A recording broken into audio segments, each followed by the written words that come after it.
Okay, welcome back.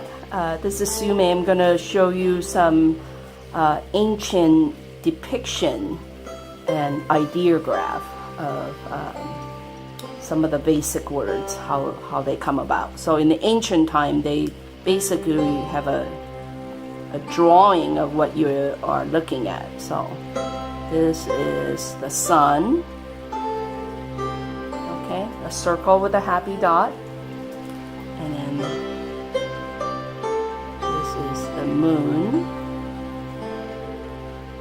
So these are really fun to guess what they are, and it's pretty obvious. The picture tells you. And here's like the river. There's a person.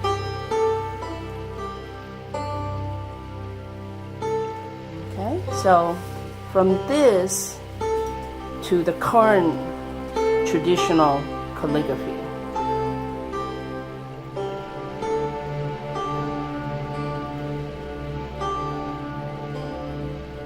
Okay, so that's sun, and the way you say that word is 日.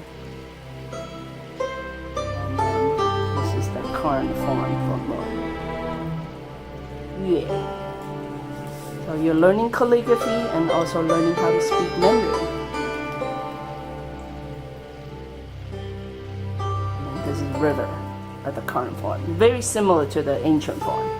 And then the person just becomes sweeping to the left, sweeping to the right. Okay, so this is the sun, moon, river, and person. Okay, so this is a lot of fun to look at ancient form, and then now this is the current form. All right, well, thank you so much for watching. Visit my website for online classes.